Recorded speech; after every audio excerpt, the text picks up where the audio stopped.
here he is. Oh, ladies and gentlemen,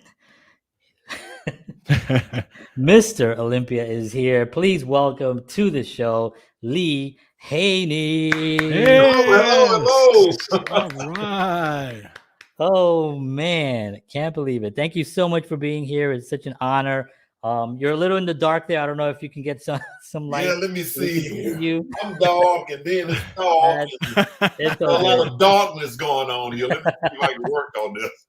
There you go. There you go. Perfect. Yeah, all right. Much better. Much better. Okay, there we go. How are you, sir? That's perfect. How are I you? am doing great. Glad I was finally able to get this thing to work right. Yeah. No, it's all good. We were just excited to have you. We were just talking about how George and I were like completely obsessed with like George had this tape on VHS that we used to watch. Like, it was the Lee Haney Championship workout, circa 89 or 90.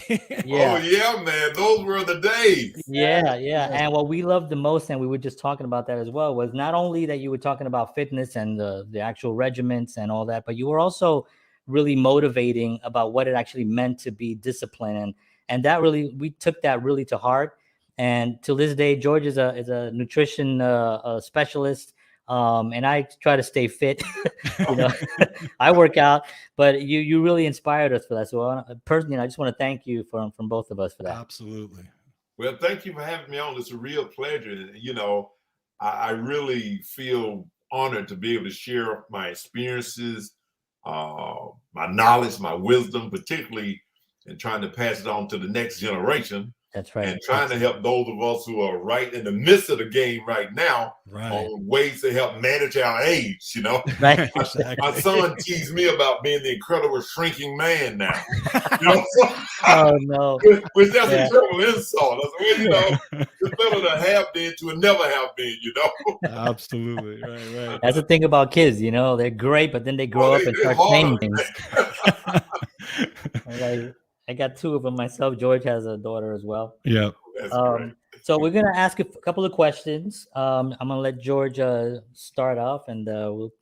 Yeah, absolutely. Again, thank you so much for being here. So I want to talk about first, actually, I want to go back because I want to know what your mindset was when you first started. I mean, you won the Teenage Mr. America at the age of 19.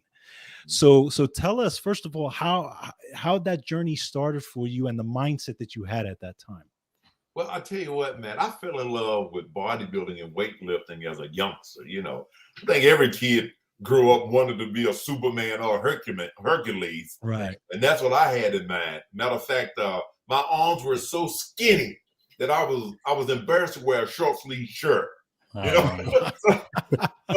then I was being picked at by my cousins and that sort of deal. So I just said, well, look, wait till I get some muscle. I'll change all of this stuff, Right. So it sort of started like that for me. I asked my parents for a set of weights, when I was 10 years old as a Christmas gift, and they got them for me. And inside of that plastic weight set was this book written by Charles Atlas.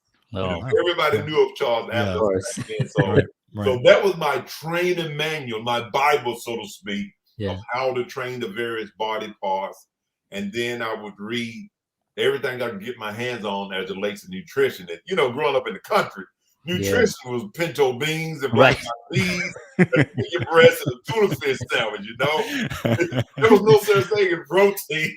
Yeah, I know. But George and I are Puerto Rican, so what we eat. Right, exactly. Man, a lot of beans and rice. Yeah, man. So you mentioned Bible, and you wrote you have what I consider to be actually the Bible now today. Can you talk a little bit about this? I know you just did a new you kind of did revised it with some new stuff recently. Talk a little bit about that. The stories in there are wonderful, and they're just, I've read a lot of it, and it's just really inspiring because you also were able, and I talked about this earlier, you were also able to accept help, and I think that's such a difficult thing sometimes when you're when you're trying to learn something, you kind of think, I got it, but you really accepting that help and accepting that offer of assistance was really a big thing. And you talked about that. Can you talk a little bit about that? Yeah, that's real important, to realize that you need help in a particular area, but then being willing to accept the help. I was talking to one of my friends that you saw inside of the book, a guy named Superman, right? Yeah. We talk on a regular basis. We try to kill each other during our training together as partners. Oh no. And I was mentioning to him the fact that when I met Arnold after competing in my first Olympia, which I placed third, Arnold said to me, it was in Germany at that time, he said, Lee, you look great physique. He said, however, you're stepping on the stage with champions. These guys are seasoned as it relates to posing and being able to present their physique. He said, now, you can't step on that stage with this amateur posing routine. You have to get better. You have to become more polished. He said, so when we get back to LA, I want you to come to my office and I'll introduce you to my posing coach. Wow. And, the rest is history. When I got back to California, having, left Germany, Arnold had his coach waiting for me there at his office. I met with her. She took me through several series of transitions and that sort of thing. And he said, Lee, you have to pose big because you're a big guy. And I really feel that what Arnold was also doing was not only giving me good instruction, but he was also testing me to see if I would, as a young athlete, be willing to accept instruction. Right. That's a big caveat there when it comes to younger athletes. Will they ask you? Particularly when you're talking about bodybuilding, you got egos, you got this, and I'm striving to be what you are, but I don't need your help. Right. So that humility is real important in determining how far you go. Yeah. And that was just in bodybuilding. I also had people to help me. One gentleman, I think I mentioned in that particular book, I do know I had a book called Beyond the Pump. That's also online. You can get it online at leehaney.com, where I mentioned a guy named James Pee Wee Lambert. When I was trying to decide whether I wanted to play college football or pursue a career in bodybuilding, I met with Mr. Lambert, who was my principal, high school principal at one time and guidance counselor. Wow. And I came back after part of the summer practice playing football for Livingstone College. Just the season had started. So I returned back home and I said to him, I said, Mr. Lambert, sir, if there's an opportunity for me to move forward and continue to get my education and get more involved in bodybuilding and drop football, I would love to do that because that's where my heart is. And he said to me, Lee, if it's the last thing we do, we're going to make sure we get you some money to go to college so you then can pursue your dream in bodybuilding. And lo and behold, he made some phone calls, set up some connections, and I was able to receive what is called a basic opportunity grant. And I'm still indebted to him today. I was then able to walk away from football because I had a full scholarship to do that. Yeah. I knew I had to get an education. My parents wasn't financially able to send me to school. Right. So that was my only other option. But Mr. Lambert was able to find ways to get what is called that basic education opportunity grant. And I was able to forego football and get more into the bodybuilding. And man, here I am today. Yeah, the rest is history. Wow. Somebody who loved me, cared about me, and said, okay, here you go. We're going to make this happen. Yeah, I think also you have to have already, I've read a lot of articles about you, and everyone just says, you're just a really nice guy. I think when you have that already, do you feel you're pulling in things from that people want to help you, because that's kind of like what you want to do. It's that whole thing about nice guys finish last. That's not true at all. That's a fake thing, and I mean, you're proof of that. What do you think about that? I think that's true 100%. I mean, it's like that in anything, as we as men and we as fathers, we always teach our kids that, right. When you're an honorable person, you work hard, people are going to be drawn to that. They're going to see that energy and they're going to say, hey, what do you need? Right. I want to help you. Right. And I found that to be true all of my life. I still I wish my wife would do a little bit more. I'll edit that part out. Don't worry. We won't get you in trouble. Yeah, y'all better be a little quiet. He's back there on the elliptical now.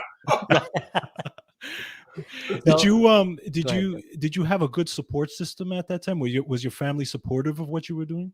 You know something, man, I'll tell you what. My dad, I recall seeing him. I mean, he was a long distance trucker, right? And my mom was a domestic worker. You know, she cleaned houses for people. And my dad, man, having been gone all week, long distance trucking, he would still take me to bodybuilding shows. I never will forget. Really? I was in Durham, North Carolina, competing. And back in that day, there was only four guys turn pro each year. Only four.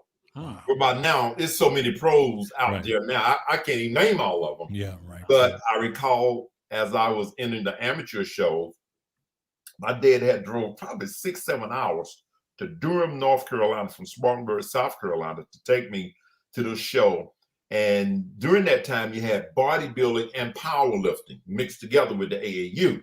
Mm-hmm. But bodybuilding could only go on and showcase after the AAU strongman or powerlifting events was over.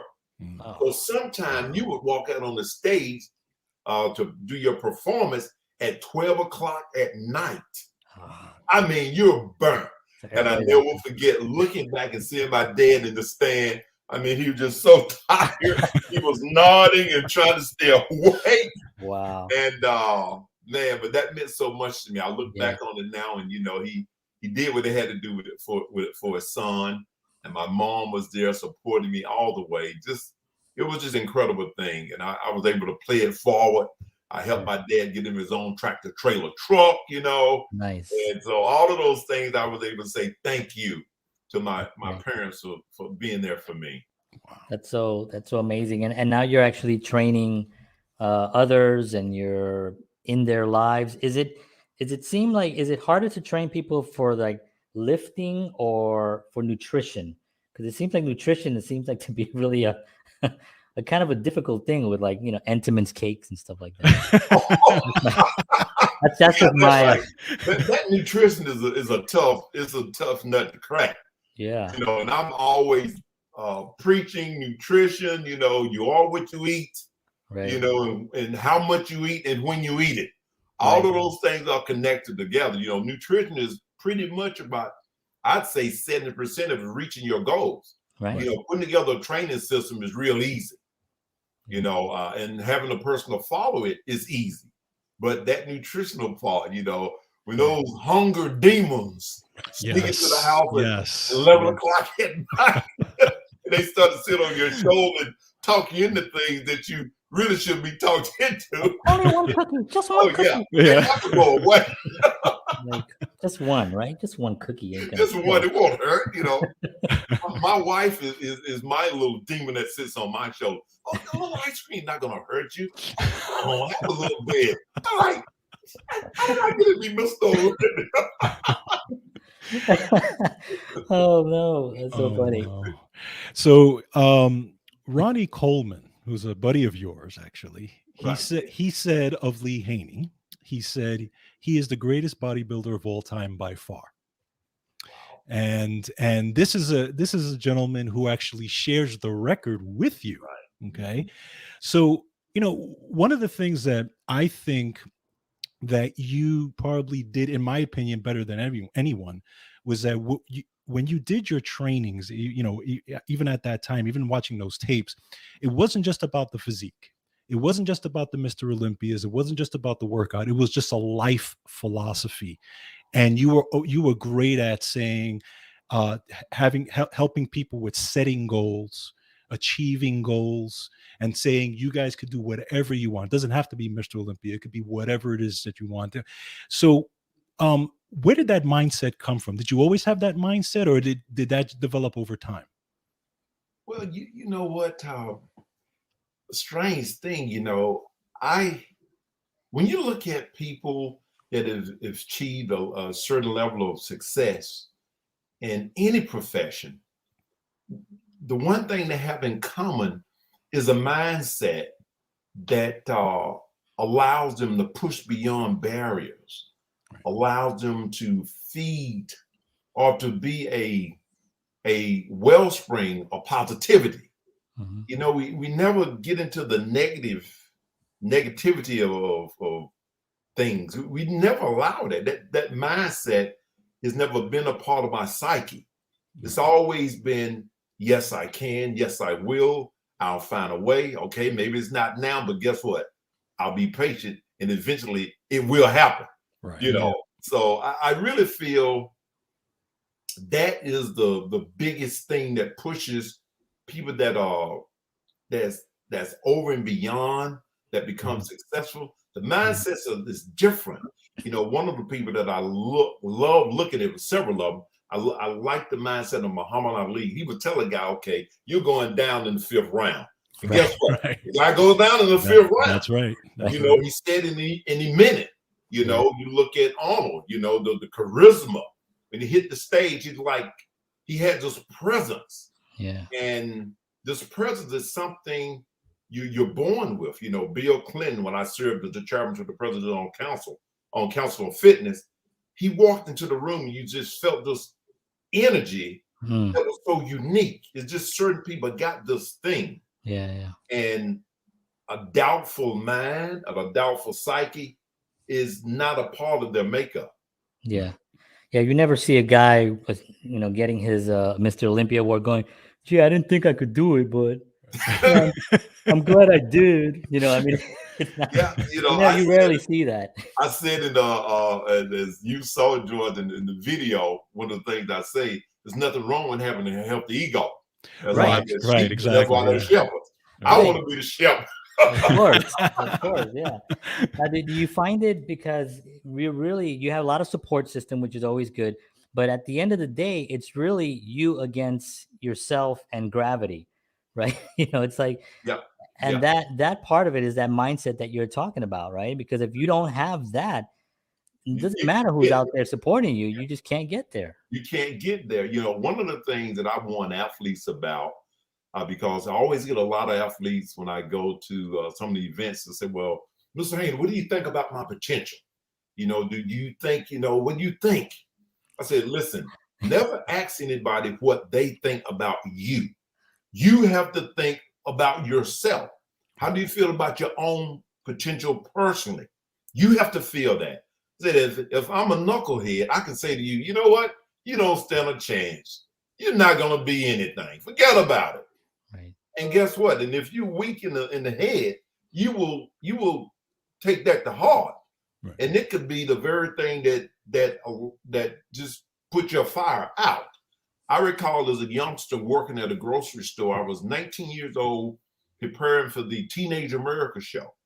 And, you know, I was bagging groceries, and this one gentleman I would see frequently on the weekends taking his groceries out. I told him, I'm getting ready for the Mr. Teenage America. Man, it's going to be in Detroit, Michigan. I'm going to go up there. I'm going to win that thing.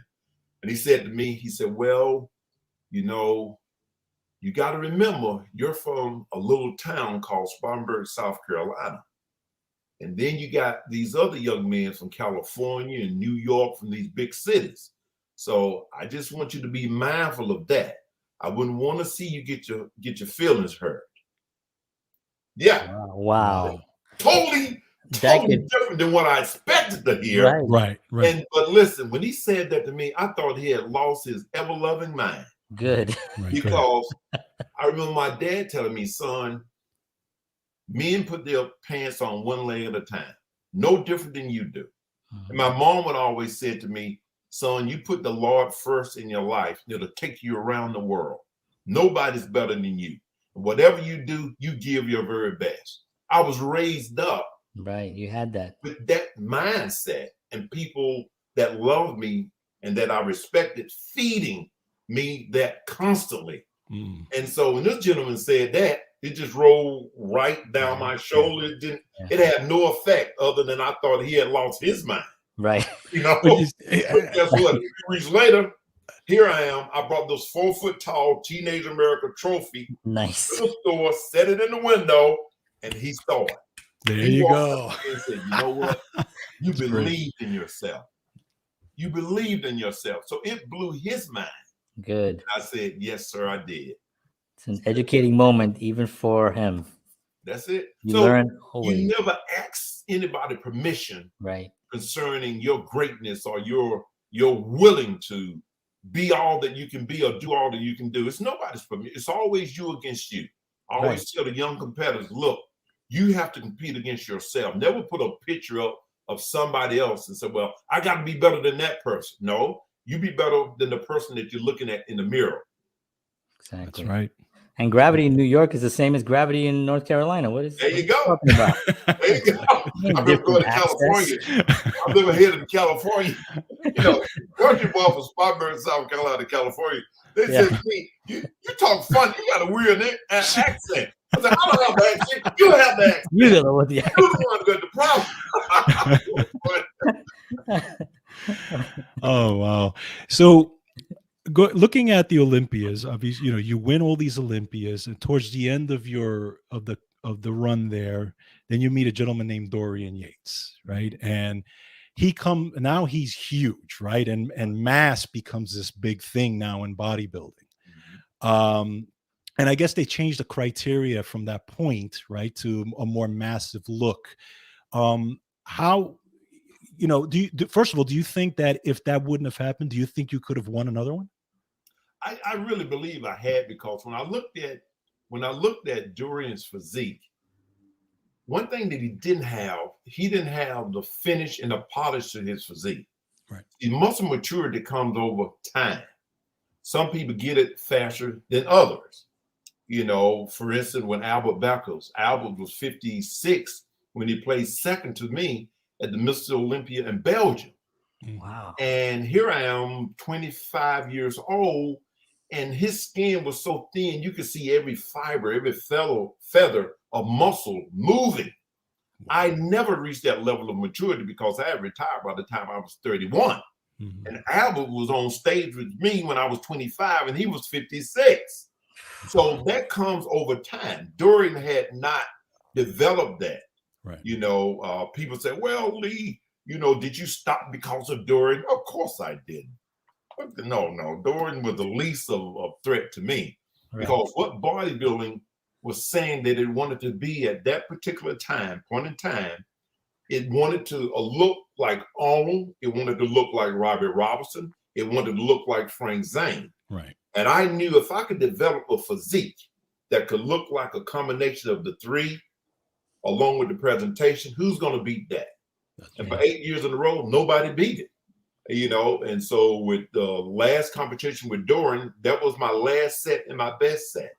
I really felt I peaked better at that last show than I did in the previous Mr. Olympias. And that was it. So Dorian, the one thing that they wanted to see, or I think that sort of took him to the next level, is that he was a big, massive guy. Right. But he wasn't big and massive with the taper and the shape and the symmetry and the balance. So that's what bodybuilding started to sort of lose the luster at that time. So it became more and more about mass than it did about the completeness of the physique. Yeah.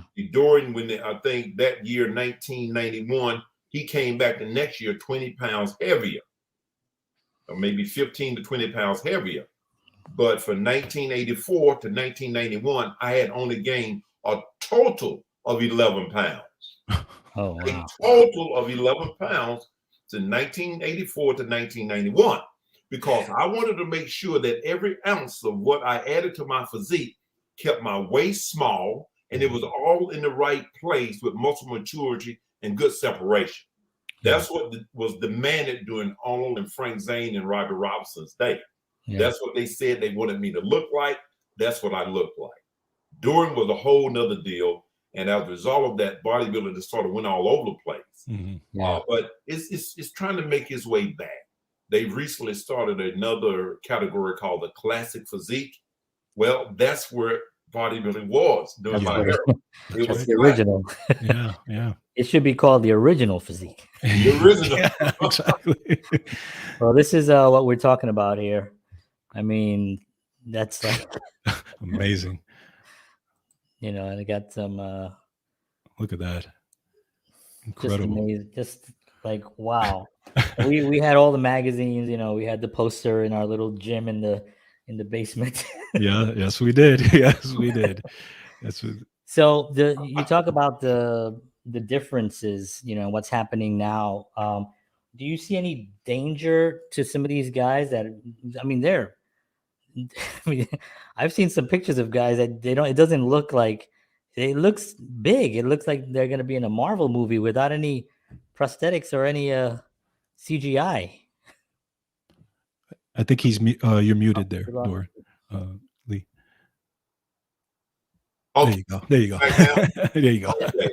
So what I see that's happening, and sort of off balance, is the fact that bodybuilding is not looking into the fitness aspect of it as it did in the past. Mm-hmm. When I trained Evander Holyfield, guess what? I was sprinting with him.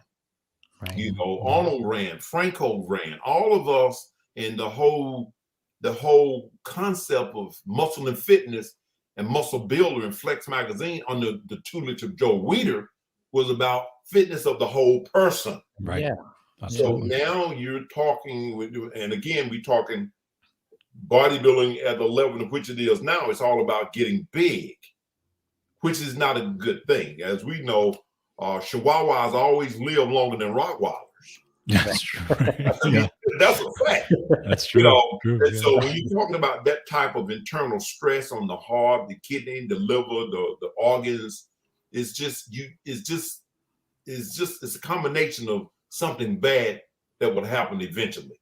Yeah. Look at recently, we had the passing of Dave Draper, where Dave Draper was 79. Mm-hmm. Then you had the passing of Chris Dickerson. Chris was 83. Albert Beckers now is 90. Frank Zane is 77, 78. So it was more of a lifestyle, not just looking good, but it was a lifestyle of health and fitness. So those are the kind of things that, and I do my very best to teach and push upon this next generation of bodybuilders. But the one thing in the social media world now, you can get a knucklehead with a mic, and all of a sudden, you're putting the stuff out with these youngsters, which is bad, which is the reason why I did a new editing of my book, TotaLee Awesome, to give them real quality information on training, nutrition, and my number one phase has always been train to stimulate, not annihilate. That's right. At the end of the day, you want your health. That's the most important thing. Yeah. Yeah.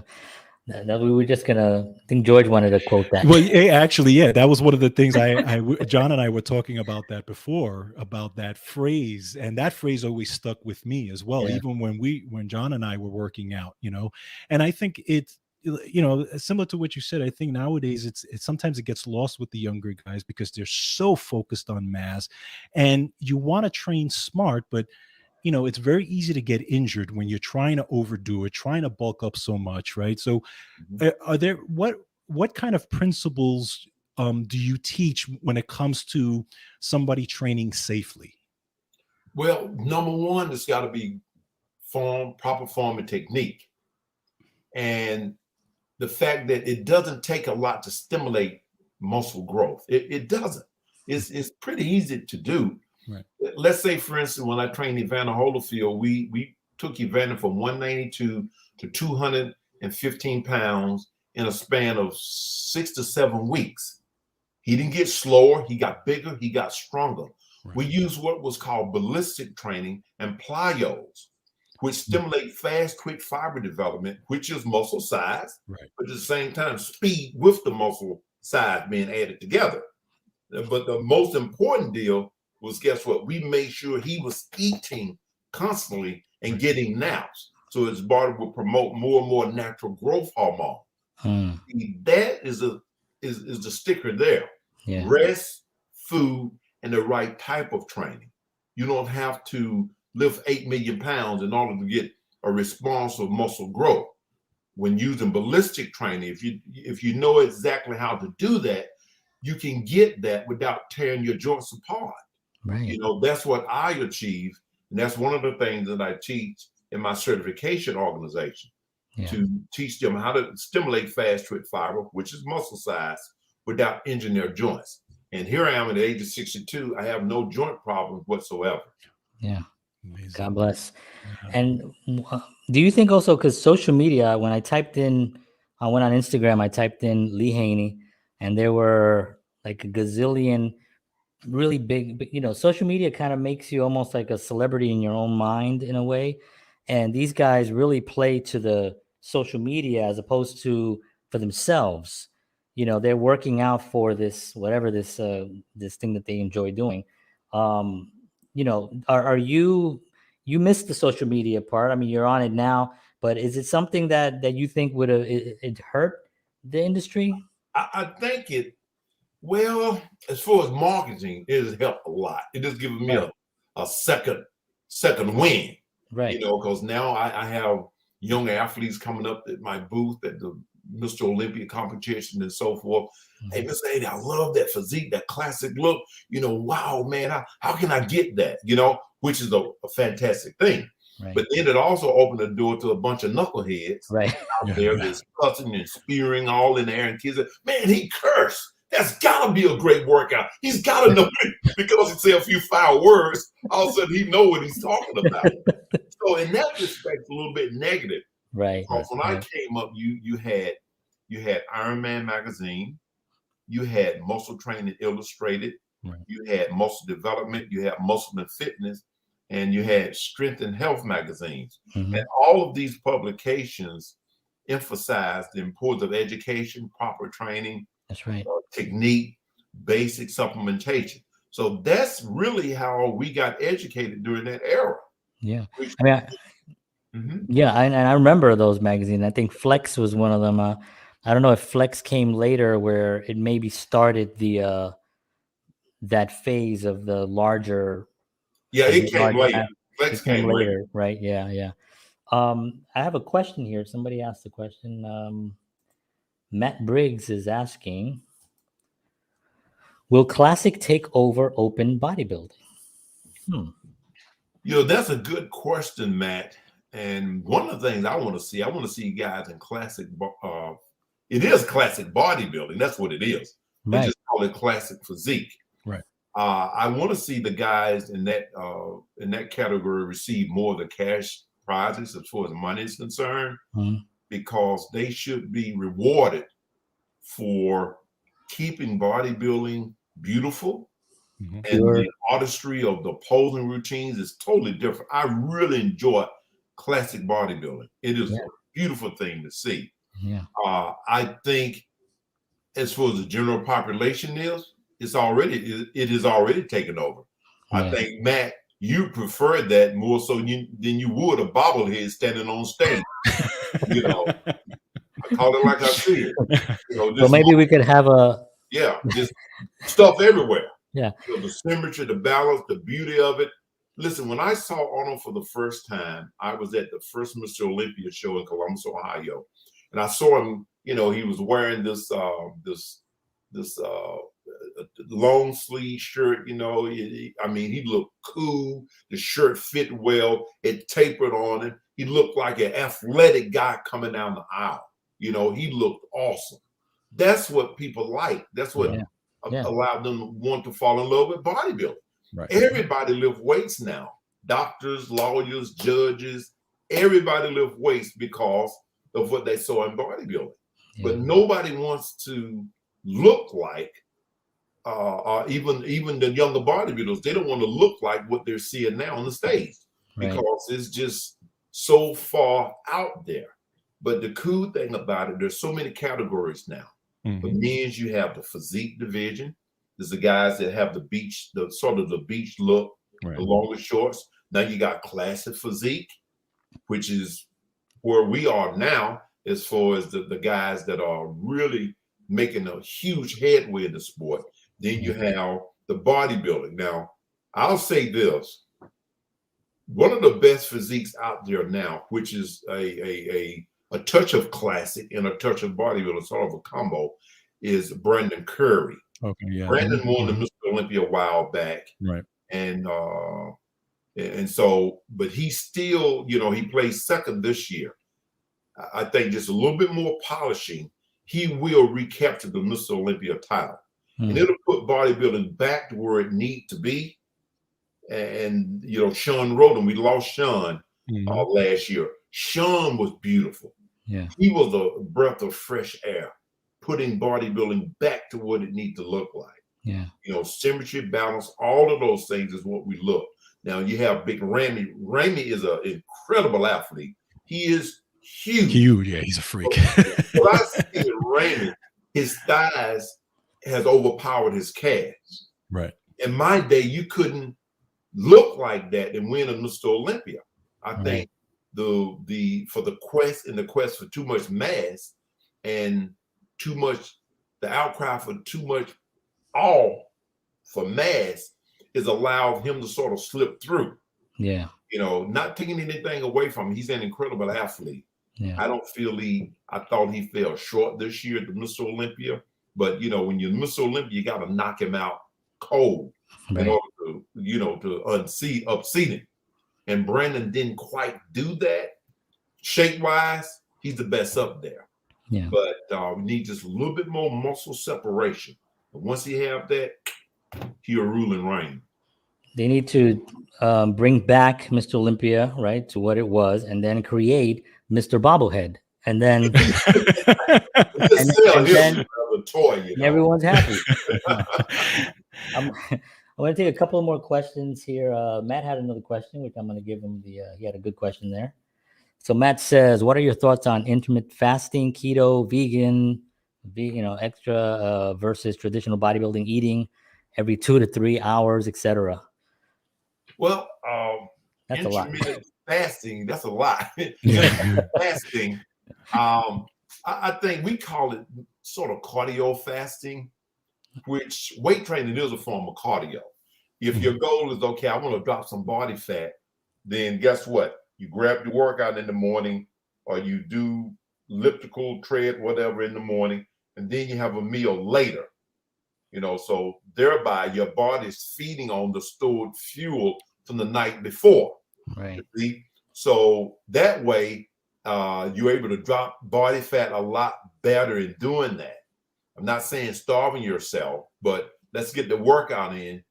Then we have a light meal. And when it comes to that particular meal, it needs to be more in the line of a protein low carb.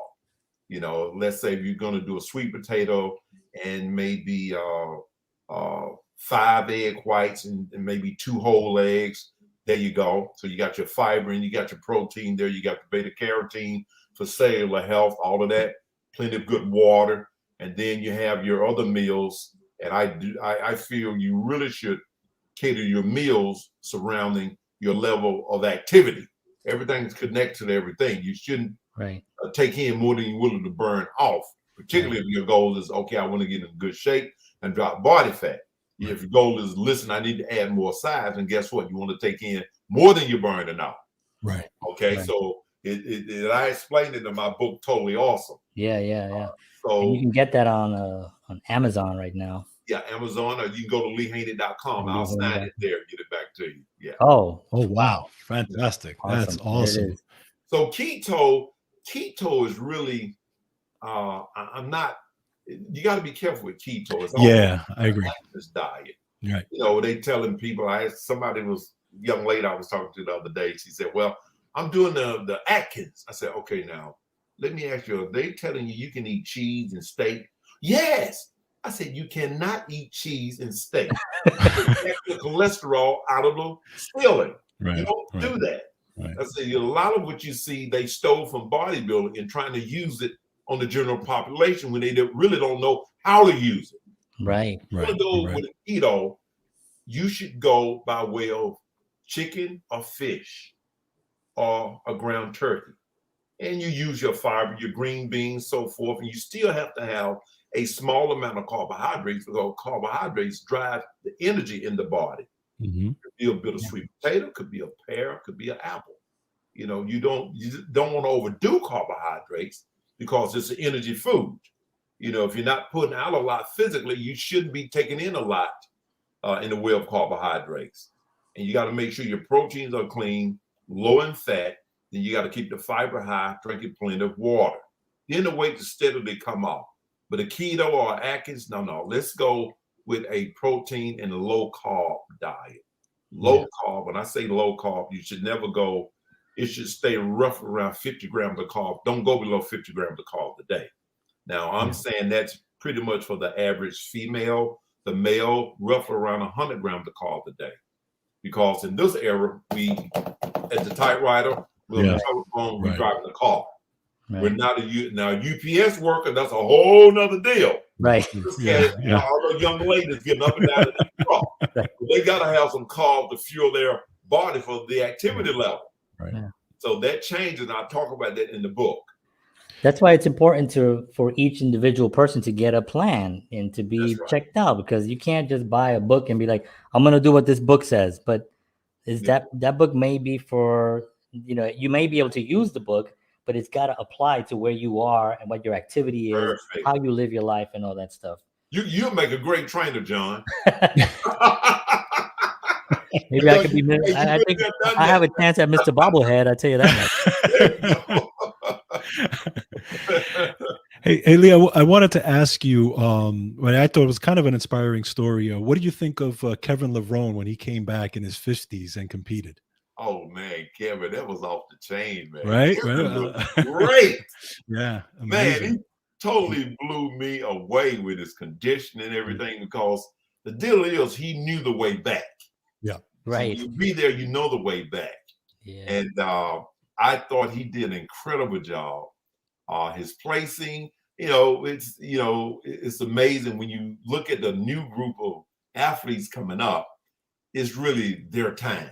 Yeah. Right. It's their time. They say, okay, this era has ended.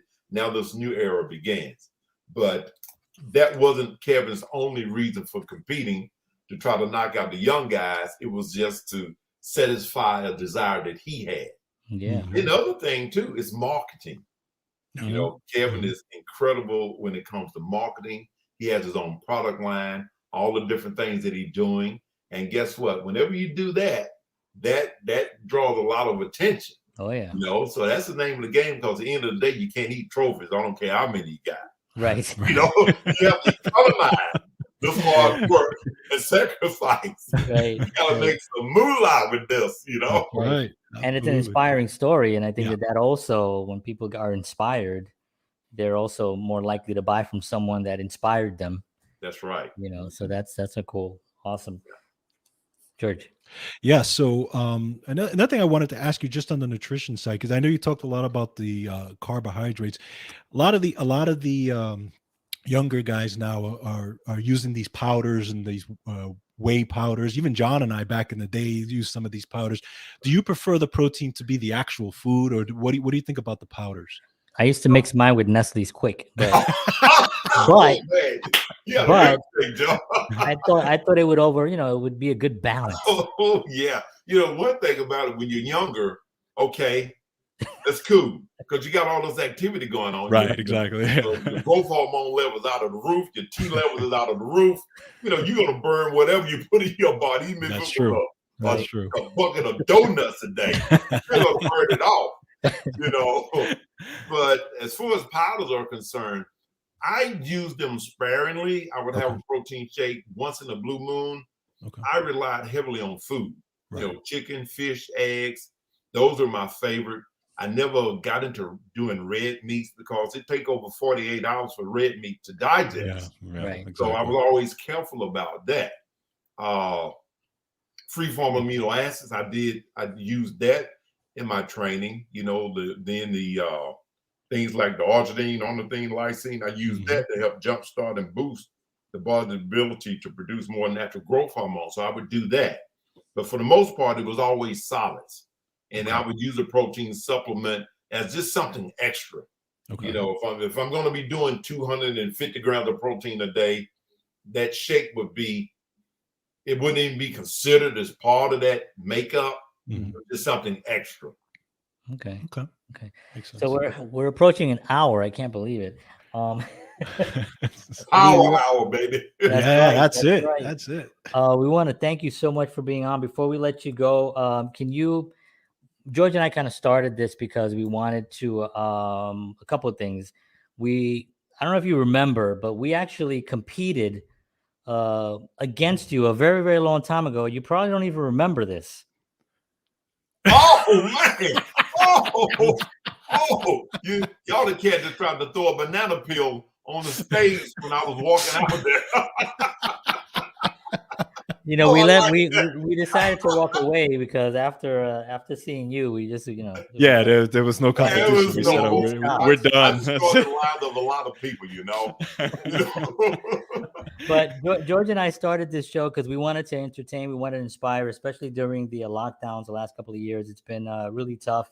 And we want to inspire people that there's always hope. There's always something that you can do to stay positive. And you're definitely in that, in that category for us.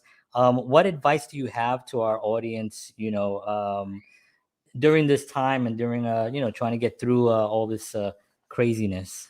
Well, you know what? The most important thing is, man, listen, I start my day like this. I get on my knees and I pray and I ask God for wisdom for the day.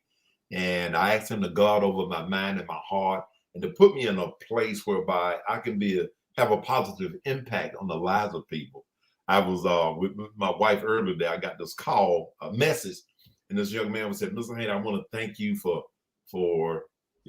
talking to me some months ago. I was feeling down in the dumps, and you said some words to me. You talked about your relationship with God and how it helped you over the years. So I just want to say thank you." I don't remember the conversation, but to know that you're having a positive impact on somebody's life is everything. And, so I always tell people to, be in a place of positivity. If you're facing any type of challenge, it's not going to last always. It's just an opportunity to get better, keep your head up. Things change, particularly if you understand and know that you're a son and a daughter of the Most High God. He's going to always be with you. He'll never forsake or leave you. So if you stand on that, you got it. You can always bounce back and get to the next level. Absolutely. Definitely. And you certainly inspired John and myself as well. So thank you. Absolutely. Well, thanks for having me on. And for those trying to get the book, they can go to my website at leehaney.com. I also have a membership where you can join the IAFS membership, become a member, and get videos of all of the different training, form, technique, a digital book of TotaLee Awesome, of Fitted in the Age, everything you want to know. Philosophy is there. It's there. You just go to the site, get it, for just $150. You can get all of that. So that's my commercial. No, that's awesome. And that's all on your website, leehaney.com. Right. So anybody who's watching this, you can just go right down to the description below. The link will be right there. Get the book, get something, and get the knowledge of Lee Haney, because it's really inspiring, and it's really been a pleasure to have you on. Thank you so much. Thanks, John and George. I appreciate you, and thanks for what you do. Thank you. Hang on one second. Don't hang up just yet. We're gonna be right back. We'll be right back. But thank you. All right. Hang on. Wow. Wow. Yes. Amazing. It's like a dream come true. Yes. One of my heroes. I'm so happy I got to talk to him. All right, folks. We want to thank you all for joining us. We'll see you again next week. We have I think Kenny Aronoff, the drummer, is going to be on. And but man, what a show. Thank you so much for joining us. We'll see you next week. And as always, peace.